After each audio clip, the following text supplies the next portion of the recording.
અરે જાનવર ને બાપુ પ્રેમ આપ્યો હોય ને, જાનવર નો માર ખાવા દે કોઈ દી જિંદગીમાં. હગા છોકરા હોય ને વાયા ચારે વીઆઈ ગયા ખબર ન પડે.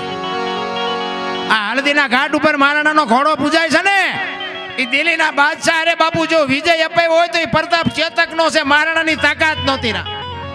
એ જેટલા ઘા પડ્યા ને એ બધા ચેતકે ખાધા બાપુ. મહારાણા પ્રતાપને એક તલવારની પીસી નથી અડવા દીધી. બાપુ કેવું જાનવર છે, વિચાર તો કરો.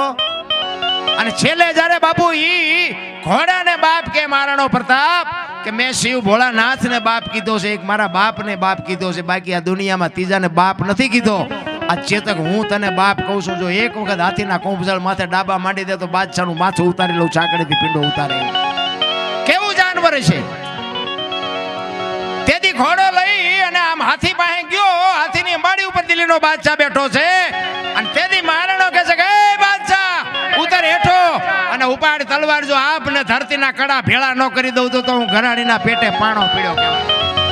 તેથી વગર ડાકલા પીડ્યો બાપુ બાદશાહ ધ્રુજવા. એ કે મારો બેટો હમણાં અહીંયા આવશે. અને બાદશાહ બાપુ આમ અંબાડી ઉપર બેઠો હતો ને, મહારાણો પ્રતાપ આમ દુશ્મનને જે વેરતો હતો ને, એક એક ગાયે 5-5 ના માથા ઉડાડતો હતો જેમ બાજરાના ડુંડા લાણે.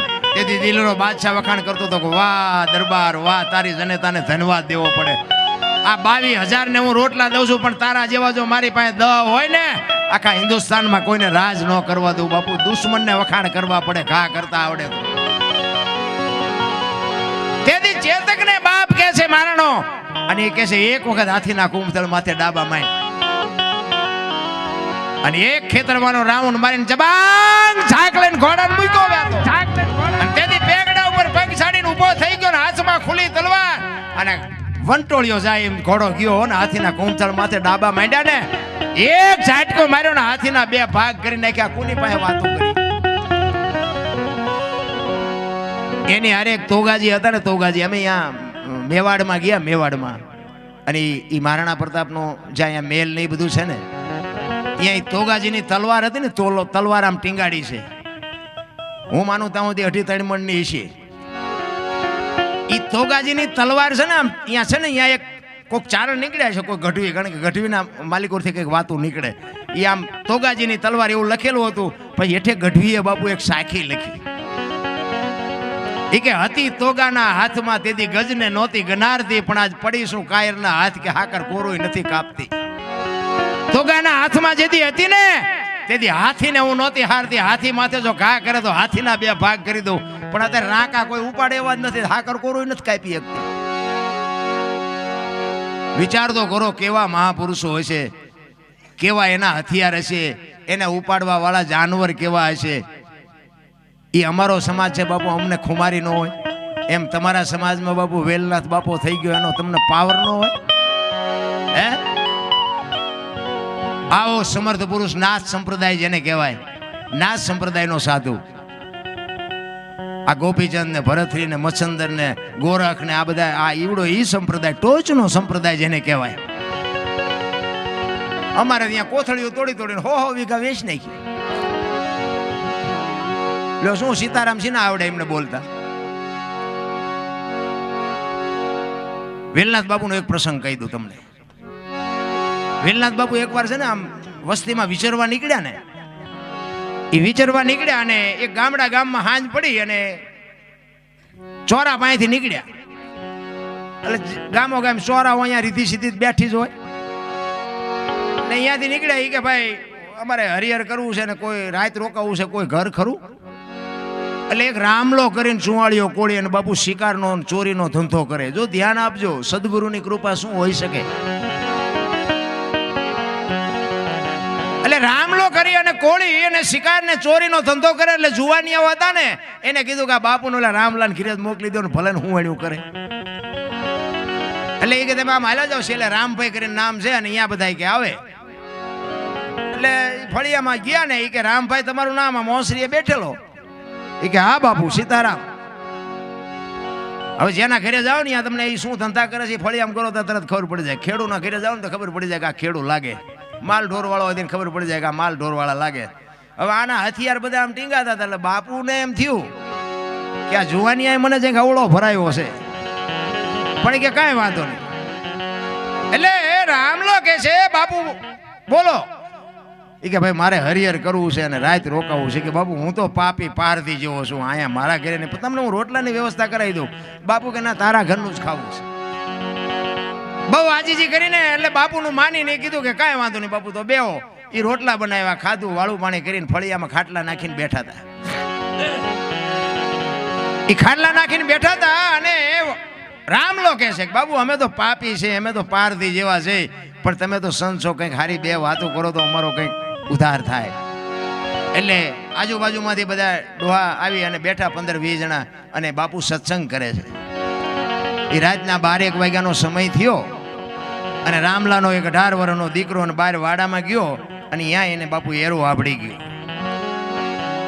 રામલાના દીકરાને એરું કરડી ગયો, લથડિયા મારતો મારતો ઘરમાં આવ્યો અને ચકરી ખાઈને દીકરો પડીને ખોળિયામાંથી જીવ નીકળી ગયો. રામલાની વહુ અંદર છે અને એને એમ થયું કે દીકરો ગુજરી ગયો. હવે બહાર સંતો બેઠા છે, ડાયરો બેઠો છે, આમાં કેમ દેકારો કરવું? એ બારણામાં આવી અને એના ઘરવાળાને આમ ઈશારો કર્યો કે અહીંયા આવો. તો રામલો અંદર ગયો. એ કે આપણા દીકરાને હેરું કરડી ગયું. રામલાને એક માલપા બાપુ હૃદયમાં એક આંસકો લાગ્યો, પણ એ કે અત્યારે જો આપણે અહીંયા એક સાધુ આવ્યો છે, હવાર સુધી રોતી નહીં, નકર હું તારો જીવ કાઢી લઈશ. એ હવારે જે વિધિ થાય એ કરી નાખશું, બાકી અત્યારે કાંઈ બોલતી નહીં, તું બેહી જાય ની પાસે, હવારે જે થાય એ કરશું.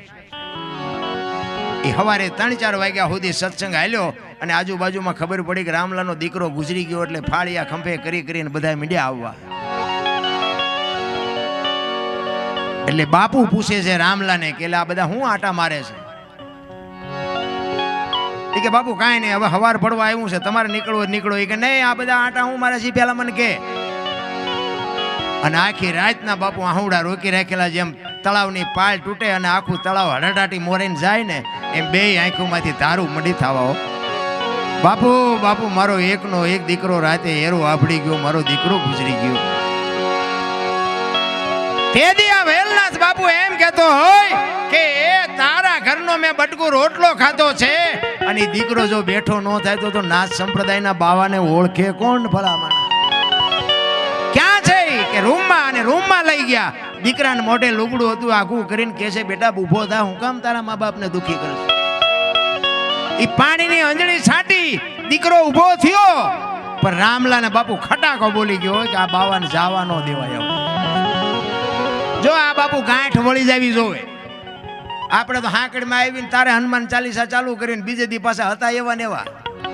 આ ગાંઠ વળી જાવી. આ જેસલ જાડેજો સતી તોરલ ને 2 લઈને નીકળ્યા ને અને હોળી આમ થઈ ને, અહીંયા જેસલે ગાંઠ વાળી લીધી હતી કે હોળી જો કાંઠે પૂગી જાય હવે તલવાર મૂકી દેવી છે. હવે કાંઠે ગયા પછી તલવાર પાછી ઉપાડી હોત તો કોણ એને રોકત? એમ બાપુ ગાંઠ વળી જાવી જો કે હવે નહીં એટલે નહીં બસ. અને આને બાપુ રામલાને એમ થયું કે હવે આ બાપુને જવા ન દેવાય. બાપુના પગ ચાલીને કહે છે બાપુ મને કંઠી બાંધો, મારા ગુરુ બનો, મને ઉપદેશ આપો. બાપુ ના પાડે છે કે ભાઈ તું જે કરતો હોય તું કર, અમે જે કરીએ અમને કરવા દે ને મને જવા દે. કે ના બાપુ હવે ન જવા દો. બહુ આજીજી કરીને એને કંઠી બાંધીને જે કઈ ઉપદેશ આપવાનો હતો આપી બાપુ નીકળી ગયા. અને રામલાએ બાપુ શિકાર કરવાનું બંધ કરી દીધું કે હવે મારા ગુરુએ કીધું છે પાપ નહીં કરવાનું, ભૂખ્યો રહું તો ભલે રહું, બાકી હવે ન કરાય. 400 મહિનાનો સમય થયો ને એટલે બાપુને વિચાર થયો ઓલાની કંઠી બાંધી, પણ મારા દીકરા કોઈ હમાસાર પમાસાર કે અહીંયા આવવાનું કઈ છે નહીં, અને શું કર્યું કે હું આંટો મારું? ઈ જ ગામમાં આવ્યા બાપુ. નાથ સંપ્રદાયના સંતો છે ને ઈ એવું મેં સાંભળ્યું છે, સાચું ખોટું રામ જાણે, કે નાથ સંપ્રદાયનો સાધુ એ ગમે એનું રૂપ લઈ શકે એવું સંતો કહે છે. અને ભજનની શક્તિ હોય તો બાપુ બધું થઈ શકતું હોય. એટલે બાપુ અહીંયા ગામના પાથરમાં આવીને એને એમ થયું કે રામલાને શોખ શીનો હતો કે શિકારનો હતો. એટલે કે કંઈક જાનવર બનવું કે એને શિકાર કરવાની ઈચ્છા થાય છે કે નથી થતી એ પરીક્ષા કરવા માટે. અને રોજ કે હરણ કે એવું કંઈક જાનવરનું રૂપ લઈ અને ગામના પાથરમાં આટા મારે છે. તો ખોટું તમારે ન કરવું હોય, આ દુનિયા કરાવે છે. દારૂના બંધાણ કોઈને કરવા ન હોય પણ બીજા ચડાવી દે છે, પછી રમતા મૂકી દે, પછી હામાં ન મળે. ગમે છે ને કોઈને આવો બાપુ શોખ નથી હોતો, પણ જ્યાં સુધી તમને બરોબર લાકડા જેવું ફિટ ન થાય ને ત્યાં સુધી તમને ન છોડે, અને તમારે કમ્પ્લીટ થઈ જાય ને પછી તમને ક્યાંય હામાય ન મળે. એટલે ઓલા જુવાનિયા હતા ને એને જોયું કે ઓલા રામલાએ બંદૂક હેઠે મૂકી દીધી, નકર આપણા પાદરમાં આવો શિકાર કોઈ દી હોય. અને રામલા પાસે જ્યાં હો એ કે એ હાલ રામલા આમ તો જોઈ કે શિકાર આપણા ગામના પાદરમાં, એ કે વાત બધી હજી પણ હવે મારે હથિયાર ન પડે, મારા ગુરુની ના છે. એ કે પણ નો કરતો કઈ નહીં, પણ તું હાલ તો ખરો.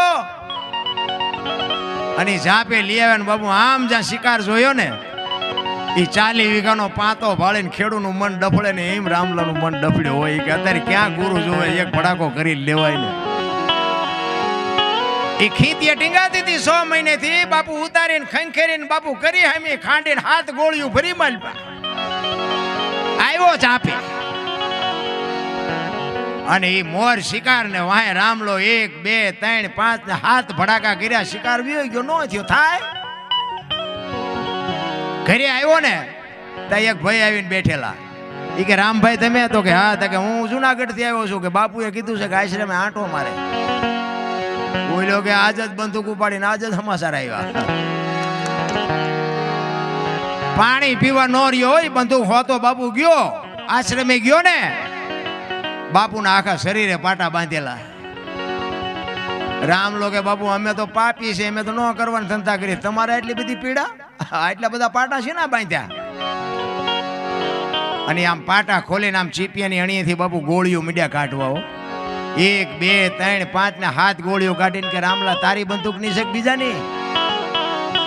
અને ભાઈ વાઈટો હોય તો લોહીનો, અરે તારી ભલી થાય, મારા ગુરુ માથે મેં ભડાકા કર્યા. અને પછી નાથ સંપ્રદાયનો સાધુ બાપુ ક્રોધી બહુ હોય, ચીપીઓ લઈને બાપુ રામલાની માથે ચડી ગયા. ઈ કે અહીંથી ભાગી જા ને કે ઠામ મારી નાખી. ઈ કે હવે મારું ઘરે આ ને મારું મહાણે આ બાપુ મારી નાખો તો ભલે ને જીવાડો તો ભલે. અહીંયા બાપુ વાણી બને કઈ ધન ગુરુ દેવા મારા, ધન ગુરુ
હાલ રે પડાવો મારા જો આ બાપુ વેદના છે વેદના હવે મારા બાપુ મારા શરીરના સાંભળા ઉતારી તારા જોડા બનાવીને પહેરાવું તોય હું ઋણમાંથી છૂટું બાપુ રામલો કે છે હાલ રે પડાવો મારા મારા શરીર રે તણે રે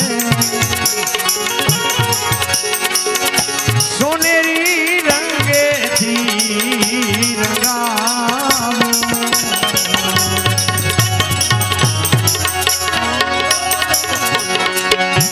મોજડી શિવડાવી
અન્નદાન દેવે જો રામલો બાપુ કહે છે કાશીમાં જઈને તમે કન્યાદાન દો ને તોય મારા તોલમાંથી ગુરુના તોલમાં હું ના આવી શકું બાપુ કેવડી એની વેદના છે કેવડી એની પીડા છે આપણે નકરા હમ ખાવા કરવું ગુરુ બનાવ્યો હોય ને નો સમજાય નક્કી થઈ જવું જોઈએ અન્નદાન દેવે ભલે ભૂમિદાન દે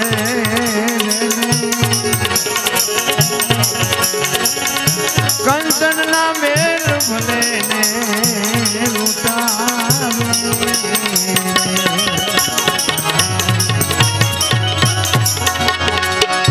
કાશી ક્ષેત્રમાં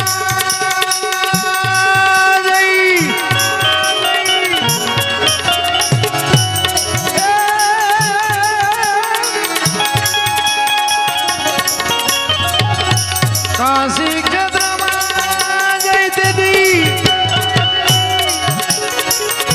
કન્યાદાન દેવેને કોઈ મારા ગુરુની તોલે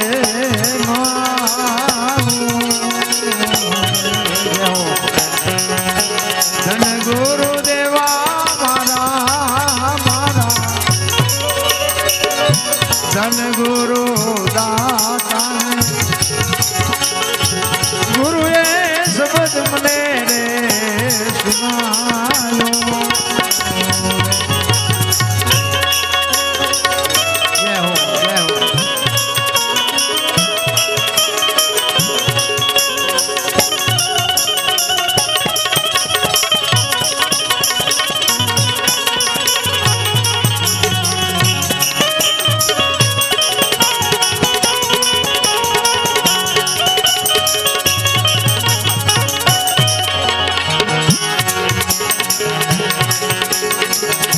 સદગુરુ મળ્યા મારા આ બધા સંશય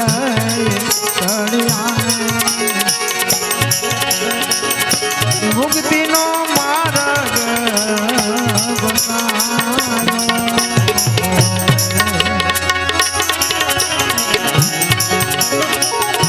વાગના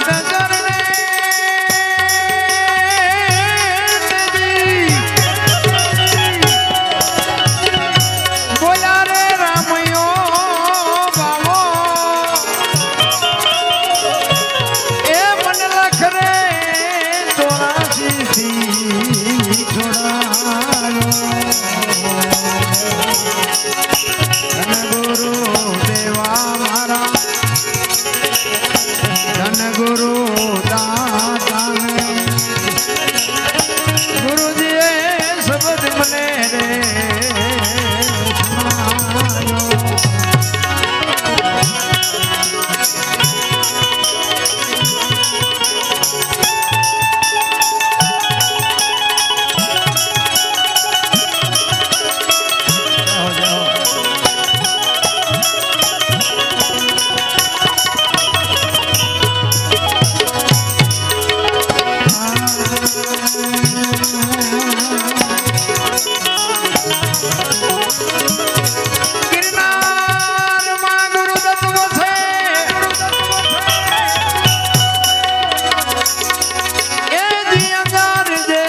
જો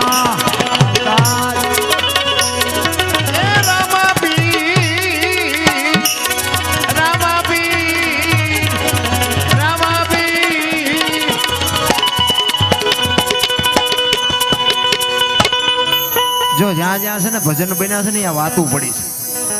એમ નામ ભજન બને નહીં. કારણ કે આમાં મહાપુરુષોએ ક્યાં શું પડ્યું છે એનું પરફેક્ટ કરીને તમને મને આપ્યું છે. આ તો આપણને ખાતા નથી આવડતું. આપણે ગાંઠ લઈ લેવા નીકળ્યા હોય હોનું ખરીદીએ કે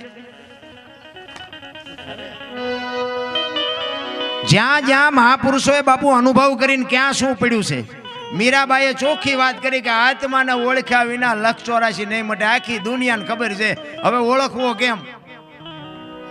અને આના માટે સદગુરુ જોવે તો સદગુરુ ગોતવા ક્યાં ગોતવા? દુકાન હોય આની આખે આખા કપાળ રેંગ્યા હોય, ટીસણ સુધી ડેર ખાવે ને આપણે હાલા જતા હાથ કરે ભગત ખડા રે તેરા બેડા પાર કરી દો.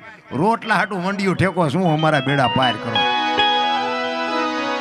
પણ ભજનના ભરોસે સવારામ બાપાએ કીધું ભજનના ભરોસે રહેજે, અંતે ઈનર ઓપશે અમારે બીજો કે જેને હાથ લાગ્યું એને કાળ. બાપુ એક ગુરુનો શબ્દ હોય ને એને પકડી અને સાચા માર્ગને સાચું સરનામું મેળવીને હાલતા થઈ જાઓ, ગમે એ આંગળી પકડનારો મળી જાય.